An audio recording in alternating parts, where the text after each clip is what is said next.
अस्सलाम वालेकुम। आज अप्रैल की 19 तारीख है। अभी मैं अपने पिछले बागीचे में आपसे पैवंदकारी का एक और तरीका शेयर करूंगा। ये जो तरीका मैं अभी आपसे शेयर करने वाला हूँ, इसे आप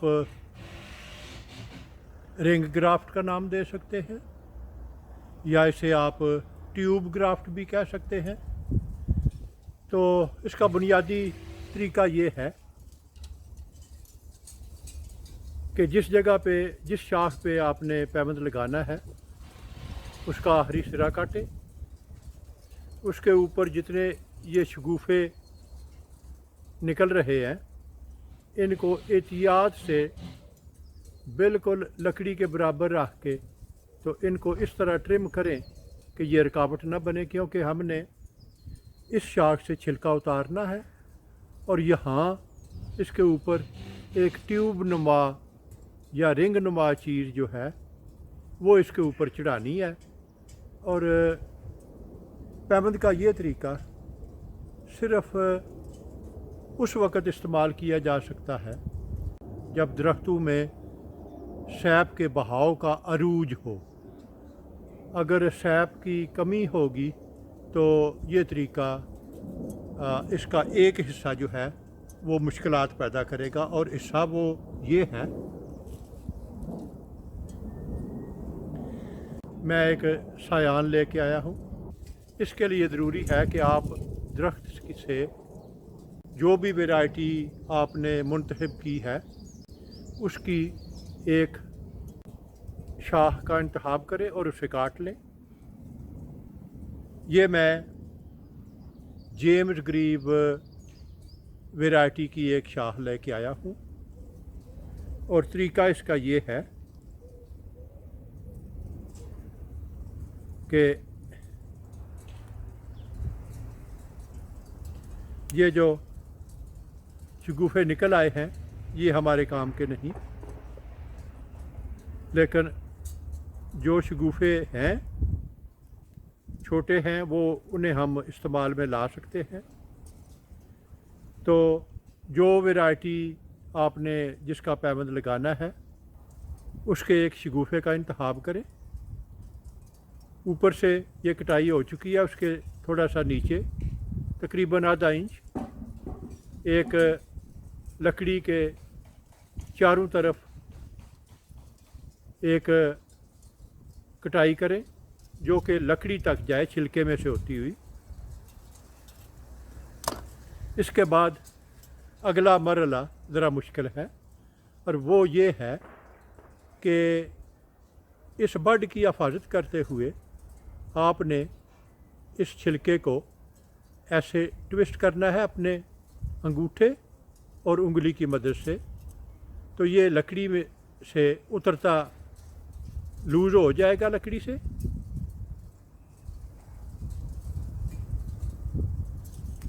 लेकिन एक बात का ख्याल रखें कि ये शगुफ़ा ये टूटने ना पाए। तो ये अभी आप देखें, मैंने 2-3 दफ़ा इसे हरकत दी है और ये इस शाख में से उतर आया है। तो इसको दोबारा वापस इसी जगह पे फिट कर देता हूँ ताकि जो सैप है वो खुश्क ना होने पाए। अभी पैबंद लगाने के लिए मैंने इस शाख का इंतखाब किया है, तो इसका आखिरी सिरा मैं काटूंगा।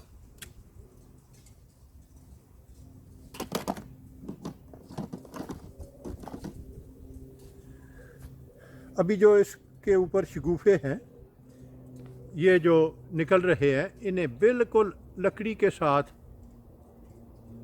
क्लोज रख के तो इनको काट दें, क्योंकि जब वो ट्यूब चढ़ाएंगे तो ये शगुफ़े जो हैं ये दरमियान में जो लकड़ी है उससे आप ये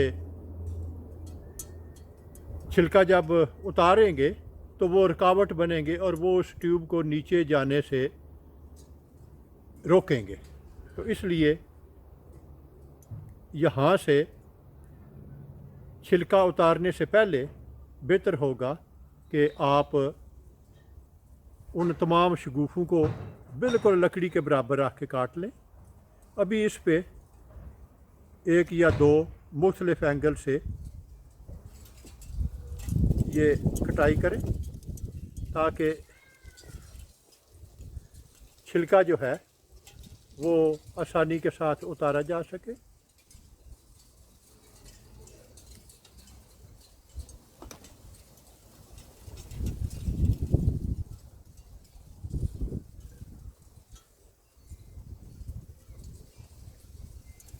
और अगर आप ये सही मौसम में कर रहे हैं तो आपको छिलका उतारने में कोई दुश्वारी नहीं होगी। ज्यों ज्यों आप छिलका पीछे खींचते जाएंगे ये आसानी के साथ लकड़ी से जुदा होता जाएगा। वो शगुफ़ा जो आपने तैयार किया है उसे निकाल लें और ये एक ट्यूब नुमा चीज़ मेरे हाथ में है। एक बात याद रखें कि ये ऊपरी हिस्सा है और ये नीचे वाला हिस्सा है, तो जो नीचे वाला हिस्सा है उसको इसके ऊपर फिट करें और इसे नीचे की तरफ दबाते जाएं और ज्यों ज्यों ये नीचे जाएगा तो आप इस छिलके को पीछे खींचते जाएं।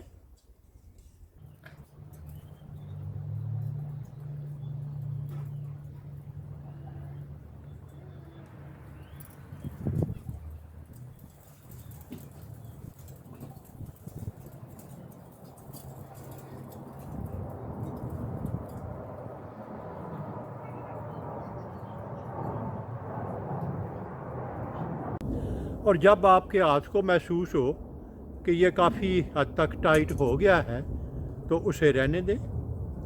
अभी अगला मरहला है, आप इसे छोड़ भी सकते हैं या इसे आप सफाई के लिए अगर थोड़ा सा इसको ऊपर कर दें जो बड लगाया है और इसे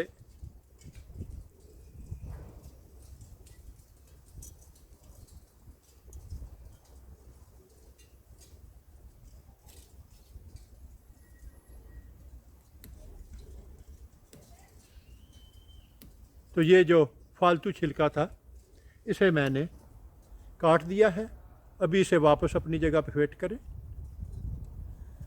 और इस तरीके से पैबंद लगाने में आप इस शगुफ़े के रुख का तयन भी कर सकते हैं। आप इस एंगल पे, इस एंगल पे, आप ऊपर नीचे साइडों पे जिस जगह आप चाहते हैं कि जिस रुख पे ये ग्रो करे उसी रुख के ऊपर इसे रहने दें।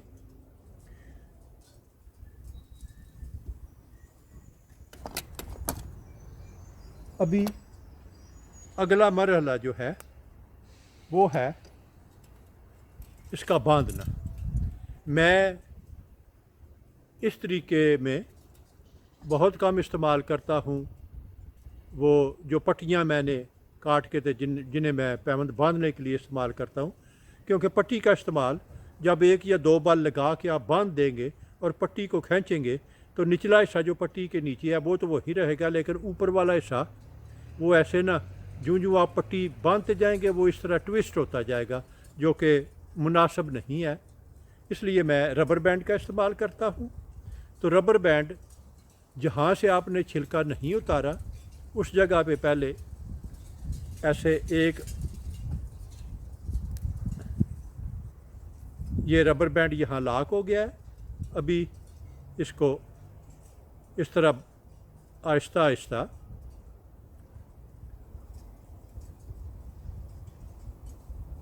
इस पैबंद के इर्द गिर्द बांधते जाएं। इस बात का ख्याल रखें कि ये जो शगुफ़ा है ये रबर बैंड के नीचे ना आए। अभी आपने देख लिया है इस शगुफ़े को बाहर रहने दिया है।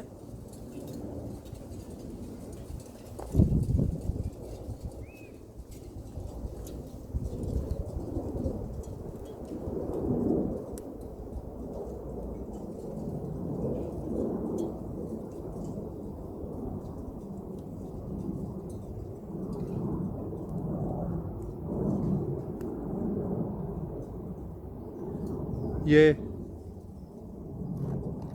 रबर बैंड से मैंने इसे महफूज कर लिया है।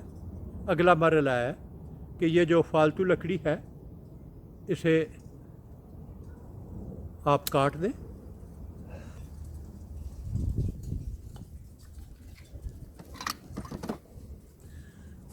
अभी चूँकि ये ट्यूब नुमा चीज़ ने लकड़ी को कवर किया हुआ है, इसमें कोई गैप नहीं है जहाँ आप सीलेंट इस्तेमाल कर सकें या जहाँ पे सीलेंट की ज़रूरत हो।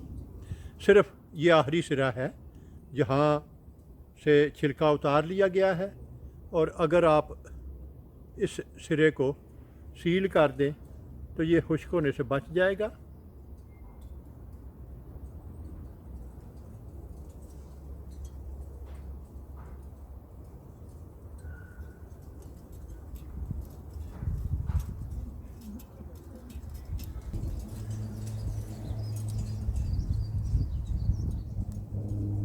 इसमें मज़ीद एक चीज़ का इजाफ़ा करता चलूँ, क्योंकि ये जो शाह है, ये हिस्सा जो है ये बुलंदी पे है, तो कुदरती तौर पे सैप का बहाव इसकी तरफ होगा।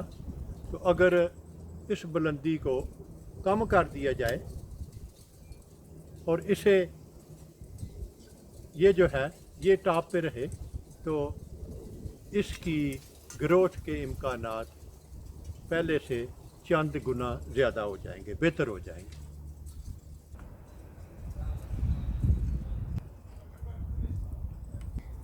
ये है उस वैरायटी का नाम और पैमद की तारीख।